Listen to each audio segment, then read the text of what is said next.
fake documents that was secured by those foreigners to acquire license from FEO. Kasi sa PNP, nakakuha si Tony Yang, di ba? You remember the issue about this? One was present, presence was not acknowledged. If none, we're going to proceed to the next item of our agenda. And the next item of our agenda is the preliminary remarks of the chairperson. Good morning. Good morning po sa ating lahat. Welcome to the meeting of the Committee on Public Order and Safety. Ang ating tatalakayin ngayong araw ay ang tatlong House bills na nag-aamyenda sa Republic Act No. 10 hangad na kasabay ang pagpapahalaga sa karapatan ng mga legitimate gun owners. Ito ang mga prinsipyo na gagabay sa ating usapin ngayon. At sisikapin nating balansihin ang mga prioridad ng ating bayan. Napapanahon na ang ating usapan ngayon dahil sa gun ban na naging epektibo ngayon, kahapon, January 12, 2025, at magtatagal hanggang June 11, 2025. Maraming nagsasabi na ang mga responsable at lehitimong gun owners lamang ang pinapahintulutang humawak at gumamit ng kanilang firearms sa panahong ito. Ngunit ang gun ban ay pinapawalang bisa lamang ang mga lumalabag sa batas. Mga manliligalig,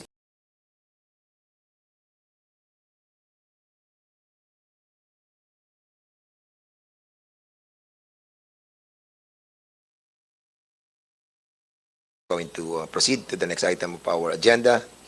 And the next item of our agenda is the preliminary remarks of the chairperson. Good morning. Good morning po sa ating lahat. Welcome to the meeting of the Committee on Public Order and Safety. Ang ating tatalakayin ngayong araw ay ang tatlong House bills na nag-aamyenda sa Republic Act No. 10 hangad na kasabay ang pagpapahalaga sa karapatan ng mga legitimate gun owners. Ito ang mga prinsipyo na gagabay sa ating usapin ngayon. At sisikapin nating balansihin ang mga prioridad ng ating bayan. Napapanahon na ang ating usapan ngayon dahil sa gun ban na naging epektibo ngayon, kahapon, January 12, 2025, at magtatagal hanggang June 11, 2025. Maraming nagsasabi na ang mga responsable at lehitimong gun owners lamang ang pinapahintulutang humawak at gumamit ng kanilang firearms sa panahong ito. Ngunit ang gun ban ay pinapawalang bisa lamang ang mga lumalabag sa batas. Mga manliligalig at mga kriminal. Nais po natin na mabigyan liwanag ang mga issue na ito upang mabawasan ang election-related violence na dinaranas ng ating bansa.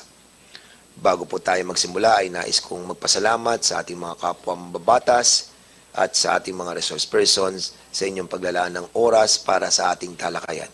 Umaasa ako na tayo magkakaroon ng isang masusing deliberasyon. Maraming salamat po. And the next item of our agenda is the initial deliberation of the following measures amending Republic Act 10591 or the Comprehensive Firearms and Ammunition Regulation Act. Ang una po nag-ain ng House Bill number 893 ay si Representative Michael Romero. So the chair would like to recognize Congressman Bong Tebes, our Deputy Majority Leader. Go ahead, sir.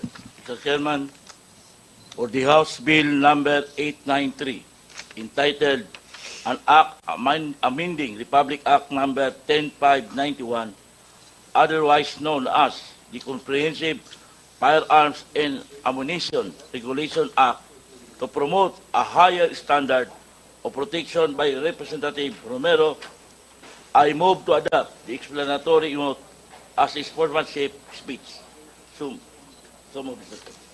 So there's a motion to adopt the explanatory note of House Bill number 893 as the sponsorship speech of the author of the House Bill number 893. Any second the motion? There's a second the motion. Any objection? Hearing none, the said motion is now approved. The next House Bill number for our deliberation is House Bill number 9718, and in here we recognize Congressman Plato. for Thank the you, Mr. Chair. sponsorship speech. Go ahead, sir. Thank you.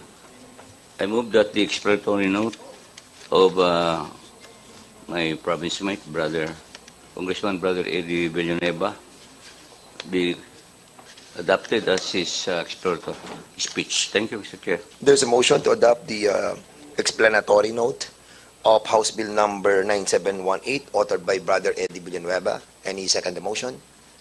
Second motion, Mr. Chair. There's second the motion by Senator Bonifacio Busita. Any objection? Hearing none, the said motion is now approved. The next item, or the next House Bill number is House Bill number 1141, authored by this representation. So I'll be turning over temporarily the chairmanship to Chairman Acop. Sir, can you preside temporarily as I deliver my sponsorship speech? Thank you, Mr. Chair, and you're recognized to deliver your sponsorship speech. Ito ka na. Dito na ako. Sigurado ka. Okay. So, basahin ko na rin po, no? Ito ating explanatory note. Republic Act number 10591, also known as the Comprehensive Firearms and Ammunition Regulation Act, recognizes the right of qualified private citizens to self-defense through the use of licensed firearms and the need to provide legal support to law enforcement agencies in their campaign against crime, stop proliferation of illegal firearms or weapons, and the illegal manufacture of firearms or weapons, ammunitions, and parts thereof. The intent of Republic Act 10591 is to account for and register firearms in accordance with the requirements of state laws and regulations. Included are provisions that regulate the manufacture, import, and export of firearms and its essential accessories. However, it appears that certain provisions of the statute were intentionally or unintentionally too rigid and rendered the law unreasonably difficult for private citizens to own or use licensed firearms. The bill proposes rationalizing certain provisions of the existing laws so that the law-abiding individuals will not be unduly deprived of the right to legally own firearms and consequently to defend themselves, their loved ones, and their property. The measure seeks to amend the following provisions of the law. Letter A, the standards and requisites for the issuance of license to own and possess firearms. Letter B, yung pong carrying of firearms outside of residence or place of business. License to possess ammunition. Issuance of license to manufacture or deal in firearms and ammunition. Scope of license to manufacture firearms and ammunition. Letter F, registration of locally manufactured and imported firearms. And lastly, yung pong firearms for use in sports and competition. For these foregoing reasons, the immediate consideration and approval of this bill is earnestly urged. So, yun lang po, Mr. Chairman. Maraming salamat, Mr. Chairman. Thank you, Mr. Chairman. I turn over the floor back to you as the chairman of this committee. Thank you, Mr. Chair. Thank you, Chairman Acop. And now we will be proceeding dito po sa ating pong agenda for today. So the next item of our agenda is any members who wanted to give comments on the bills, or we will be asking first all the resource persons who have been invited to give their comments on these bills that have been filed in this committee. So siguro unahin po natin ang DILG. So Congressman Plato, you want to say something? Yes, sir. No, sir. We will be asking first the different resource persons to give their comments on the three bills that have been filed and under the deliberation of this committee. So after which, we can have some comments.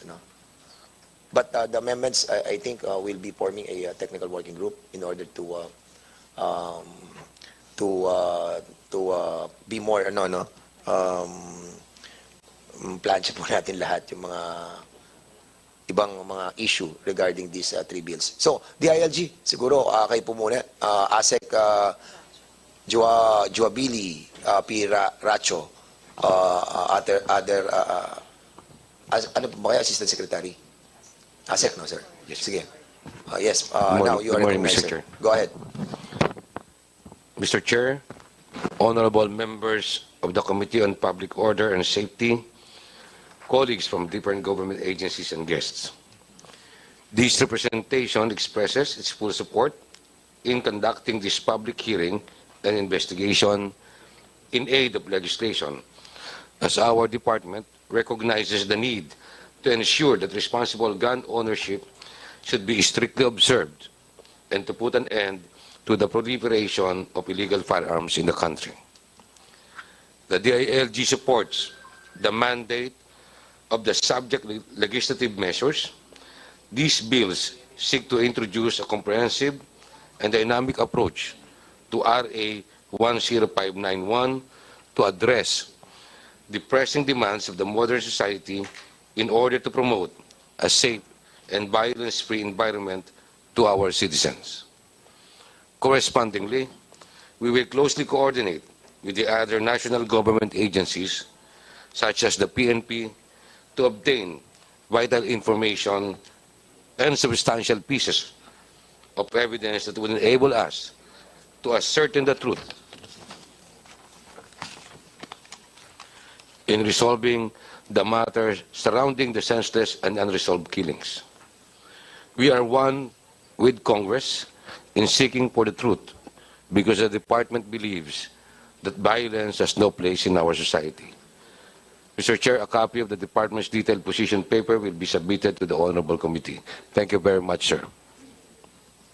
Okay, thank you so much, ASEC. So we'll be proceeding to the next resource person from DND.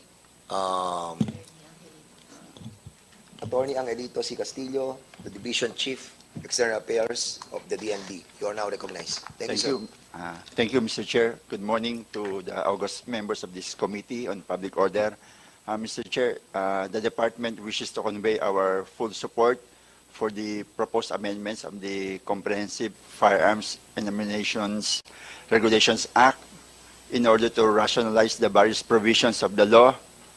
Rest assured that our stakeholder in the Defense Department, the Armed Forces of the Philippines, and the government arsenal, being the key stakeholder for this proposed bill, is in full support thereto. And on that note, Mr. Chair, we will be coordinated with the Secretary for the submission of our joint position paper on the matter. Thank you, Mr. Chair. Okay, salamat po, DND.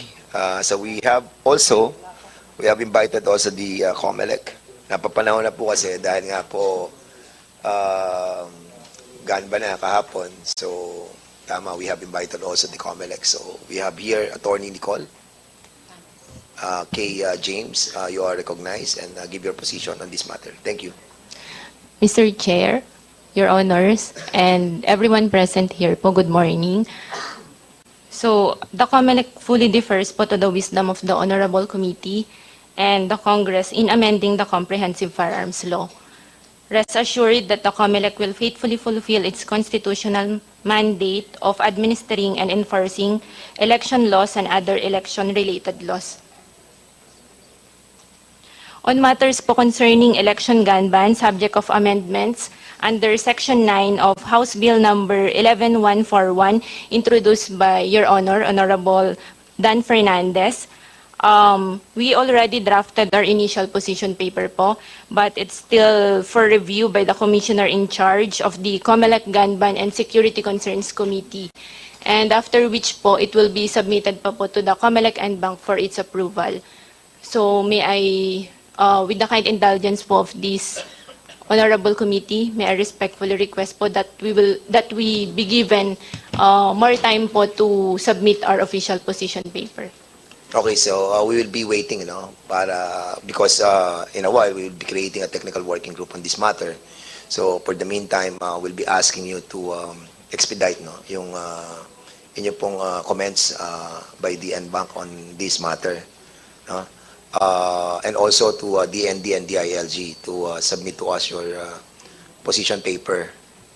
A while ago, we heard that you are in full support. But of course, you have to ask your bosses, no?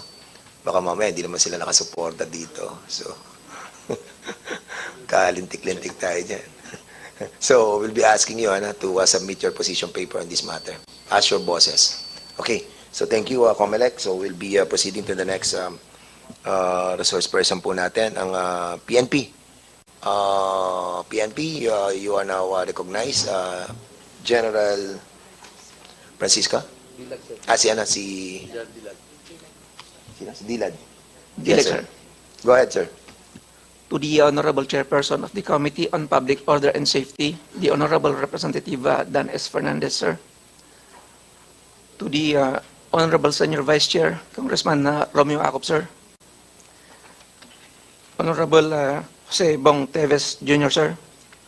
Honorable Salvador Prieto, sir. And Honorable Bonifacio Bosita. The head of the PNP delegation, my boss, Police Major General Leo Francisco, sir. Fellow workers in the government, the stakeholders in the firearm industry, the shooting community, other guests, ladies and gentlemen, good morning. At the outset, the PNP is grateful for this initiative to make another amendment to Republic Act number 10591 in order to address various pressing issues and concerns related to the regulation of firearms and ammunition. This amendment will also ensure that the law remains responsive to the current and future needs of licensed citizens as well as the industry. The PNP greatly appreciates the effort of the House of the Representatives in coming up with 3 proposed bills, namely House Bill number 893, an act amending Republic Act 10591, in order to promote a higher standard of protection, increasing its penalties and sanctions, and for other purposes. House Bill number 9718, an act amending Republic Act 10591, Section 9, Paragraph 5, known as Comprehensive Law on Firearms and Ammunition, limiting the number of registered firearms and ammunitions and providing penalties for violations thereof. And House Bill number 11141, an act amending certain sections of Republic Act number 10591. Noting the need to facilitate the processing of licenses and permits, including legitimate trade, ensuring public safety and security should still be the utmost priority to consider, making sure that this is not compromised. Upon reviewing the said House bills, the PNP would like to express reservations regarding certain provisions, especially on the number of ammunition that may be owned and possessed by a licensed citizen.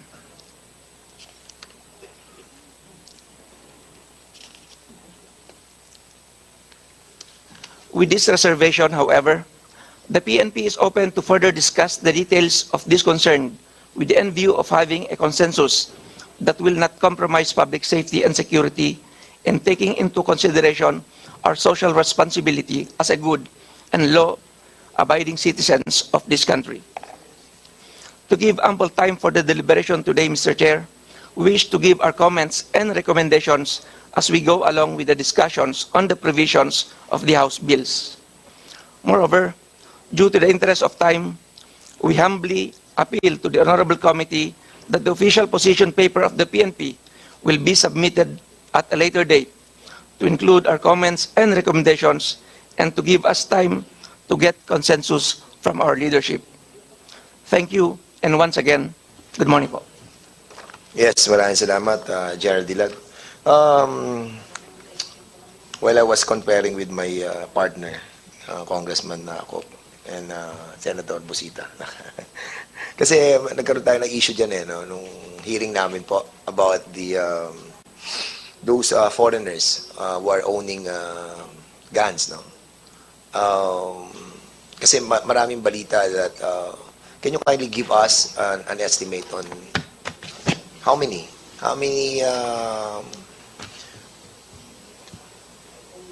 fake documents that was secured by those foreigners to acquire license from FEO. Kasi sa PNP nakakuha si Tony Yang di ba? You remember the issue about this Tony Yang?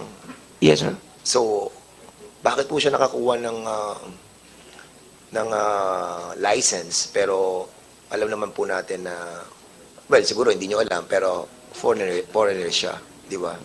So can you kindly explore this issue? Kasi kung si Tony Yang ay isa lamang doon sa mga hindi Pilipino na nakakuha, what more yung iba pang mga foreigners? Sige, sir. Yes, sir. Nag-submit po si Mr. Tony Yang ng mga requirements gaya ng birth certificate, yung license niya, driver's license. So, apparently, yung evaluators natin, sir, they thought na these were authentic documents. Kaya po, nag-proceed po yung application niya, sir. Is there any no other way for the licensing authority to validate the authenticity of those licenses that required by your office? Kasi katulad nun, no? What are the requirements needed para po basta ba magdadala na lang sila ng driver's license or birth certificate? And per se, kung nai-produce na yun, that's it. You don't need to validate it anymore. Based dun lang po, sir, sa isinasubmit nilang documents, Yun lang pinagbabasihan. yes, sir. But ang process po, sir, is dapat po i-present yung original document, sir, when claiming the ID. So wala pa tayong tinatawag na automated system on these requirements. Like for example, kung ang requirement nyo is birth certificate, wala pa tayong understanding or undertaking with the PSA or the LTO with regards to this authenticity of these documents that was submitted to FEO. Wala pa po, sir, but we have efforts towards that end, sir. Kasi kung, for example, ako, foreigner ako, tapos magsasubmit ako sa inyo, do I need to be present when submitting all these documents like driver's license, birth certificate? Do I Yes, sir. have to be present? Yes, sir. Kailangan present ka. Opo, sir. And then, from that document, yun lang ang pagbabasehan natin kung i-issue natin sila ng ano. Yes, sir. So, para nagkaroon tayo ng failure on this matter, no? Kasi we have found out doon sa hearing namin na hindi po siya Pilipino. The chair would like to acknowledge the presence of Congressman Reynante Arrogancia. So, ano po, ano nangyari po doon sa mga lisensya na na-issue natin kay Mr. Tony Yang? It was revoked, sir. So how many more foreigners no na na-revoke natin ng mga lisensya? Around 40, sir. 40? Yes, sir. So far 40 pa lang. But meron pa po tayo mga ibang tinitingnang mga personalities. Yes, sir. Continuous po yung effort natin, sir, na mag-validate po, sir. How about yung mga brothers ni Mr. Tony Yang? Sila Michael Yang, sila ano? Na-issuean ba natin sila ng mga licenses? No, sir. Wala. Yes, sir. We checked already on that matter, sir. And that is one of the provision of the bill na need to be addressed, no? Yes, Yung mga ganito. And doon sa bill natin, merong provision doon that foreigners can be issued licenses, no?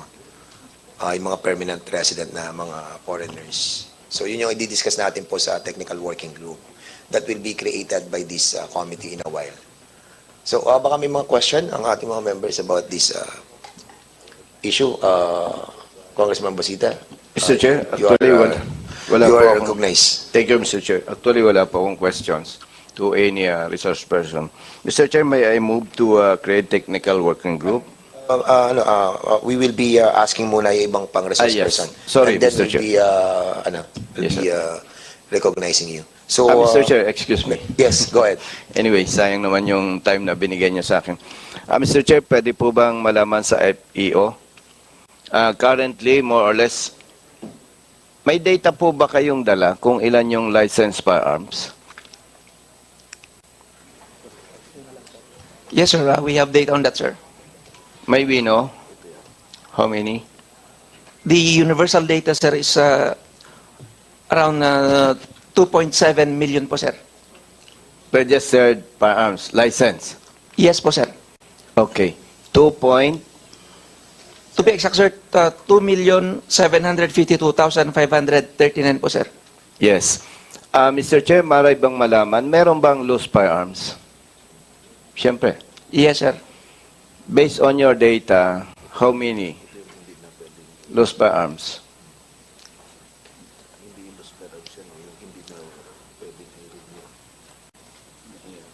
We have around 545,742 firearms that can be categorized as loose firearms because they cannot be renewed anymore, sir. Kasi po, na-revoke po sila, sir. Okay, so if we have a list of lost firearms, and that is more than 500,000? Tama? Yes, sir. Okay. Meron po ba kayong accomplishment periodically? Yes, sir. Meron po, sir. Meron po ba dyan? Like, for example, Mr. Chair, today is January 13. So, last December, ilan po ang accomplishment ninyo against loose firearms? Sir, we'll submit po, sir, yung data after this meeting, sir. Mr. Chair, pwede po bang mag-request na to direct the PNP to submit list of their accomplishments with regard to the lost firearms periodically, Mr. Chair? Okay, the PNP is hereby directed to submit to us, ASAP, the list of the accomplishment regarding doon po sa mga loose firearms, yearly. Am I correct? Monthly, Mr. Chair. Monthly. Okay. Para maging basis po natin sa technical working group that we will be creating in a while. Okay? PNP? Klaro po. Yes, sir. Thank you, sir. Pwede po bang malaman, Mr. Chair, kailan isasubmit ng PNP? Within this week, sir. Within this week? Siguro, Mr. Chair, kahit until Friday this week. Kaya po ba, PNP? Yes, sir. Yung po ba isasubmit nyo is good for 2024? Yes, sir. Apo, sir. How about yung ibang years po? Can you submit? Yes, sir. Cumulative na po yun, sir. Okay. Thank you, Mr. Chair. Okay, so